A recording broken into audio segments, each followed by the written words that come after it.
জয় ঠাকুর। শ্রী শ্রী রামকৃষ্ণ পুঁথি চতুর্থ খণ্ডের অন্তর্গত শশী প্রভৃতির সহিত ঠাকুরের মিলন এই অধ্যায় থেকে আমাদের পাঠ চলছে।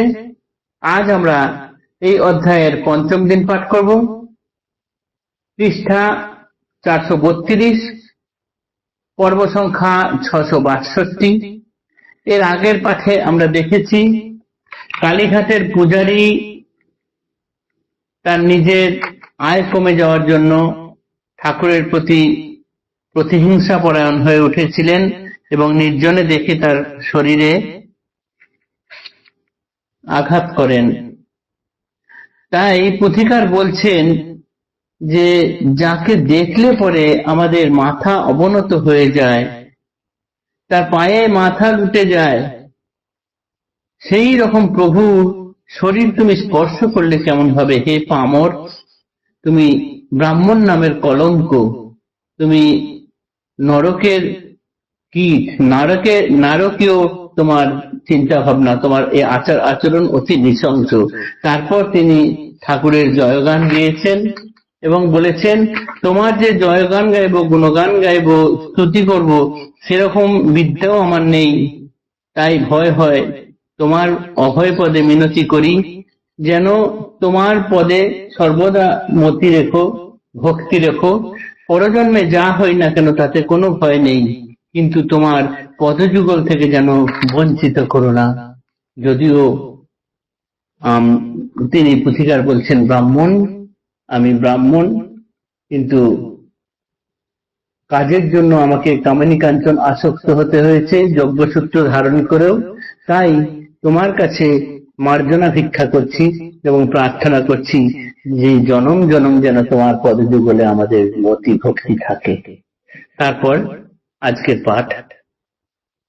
জয় জয় শ্যামা সুতা জগত জননী, আদ্যা শক্তি গুরু দ্বারা চৈতন্য দায়িনী, সিদ্ধি শান্তি স্বরূপিনী দয়াময়ী নিজে, সোনার অক্ষরে লেখা চরণ সরজে, লজ্জাশীলা দ্বিজ বালা পবিত্র জীবন, শ্রী প্রভুর পাদ পদ্মে গত প্রাণ মন, তন্নাম শ্রবণ প্রিয়া লীলা পুষ্টিকারী, জীবের কল্যাণ চিন্তা দিবা বিভাবরী, শ্রী প্রভুর ভক্তগণে অপার করুণা, কায় মন বাক্যে নিত্য মঙ্গল কামনা, রামকৃষ্ণ ভক্তিদাত্রী চৈতন্য দায়িনী, জীবে দিতে ভক্তি তত্ত্ব আপনি ঈশানী, জগৎ জননী ভাব ভক্তে অতি স্নেহ, সমভাবে সবে পায় বাদ নাহি কেহ, মনোবাঞ্ছা পূর্ণকারী প্রভুর মতন, বিতরিতে জ্ঞান ভক্তি পরম রতন, সত্যনত্ব বোধহীন প্রায় নিরক্ষর,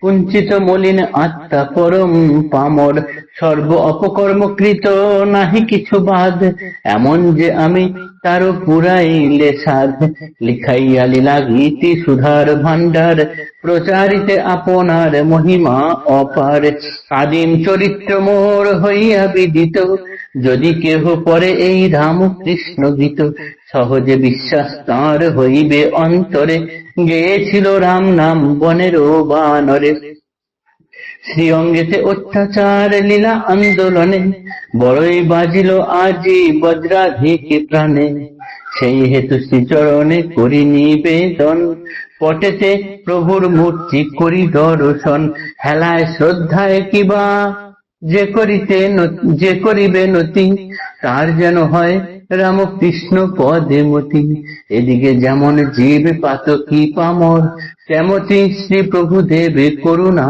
সাগর, অপরাধ গ্রহণের না জানেন নাম, জীবের মঙ্গল চেষ্টা চিন্তা ও অবিরাম। ঠাকুর শ্রী শ্রী রামকৃষ্ণ দেব, তাকে যে যতই কষ্ট দিক না কেন, তিনি তার অপরাধ গ্রহণ করেন না, তিনি কখনোই তার প্রতি বীতশ্রদ্ধ হন না, তাতে রুষ্ট হন না। তাই তিনি কারোর অমঙ্গল করেন না। পুথিকার এখানে বলছেন, আমি প্রায় নিরক্ষর, নত্যসত্য বোধ আমার নেই, আমি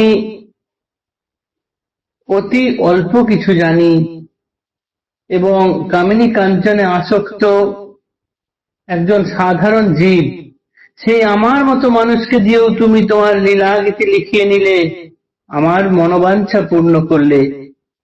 তাই আমার এই সমস্ত কিছু জেনেও যিনি এই আমি যে লিখছি সেই লীলাগীতি তোমার পড়বে, সে বুঝতে পারবে যে হ্যাঁ, বনের বানরও কিরকম রাম নাম করেছিল।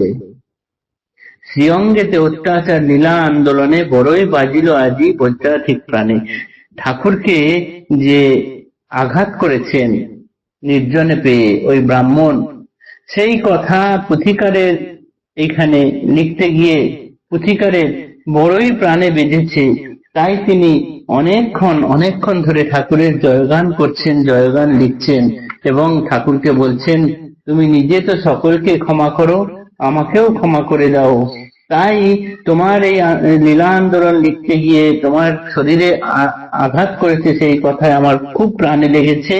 সেই জন্য তোমাকে প্রার্থনা করি তোমার কাছে, তোমার পটের সামনে, মূর্তির সামনে দাঁড়িয়ে সেই হেতু শ্রীচরণে করি নিবেদন, পটেতে প্রভুর মূর্তি করি দর্শন। পটেতে ঠাকুরের মূর্তি দর্শন করে তার শ্রীচরণে তিনি নিবেদন করছেন যে তোমাকে যে হেলাতেও সামান্য শ্রদ্ধা করবে, নত হবে তার কাছে, তারই যেন তুমি তার মন ঠিক রেখো, তার যেন হয় রাম ও কৃষ্ণ পদে মতি। যেমন পাতকি পামর জীবগণ, তুমিও সেরকম করুণার সাগর। তাই তুমি কারোর অপরাধ নাও না, সকলকে দয়া বিলিয়ে দিয়ে যাও। সেই জন্যই ওই বামুন বা কালীঘাটের ব্রাহ্মণ রেহাই পেয়ে গিয়েছিলেন, যেটি আমরা আগামী দিন দেখব কি হয়। আজকের পাঠ এতটুকুই থাকলো। জয় ঠাকুর, নমস্কার।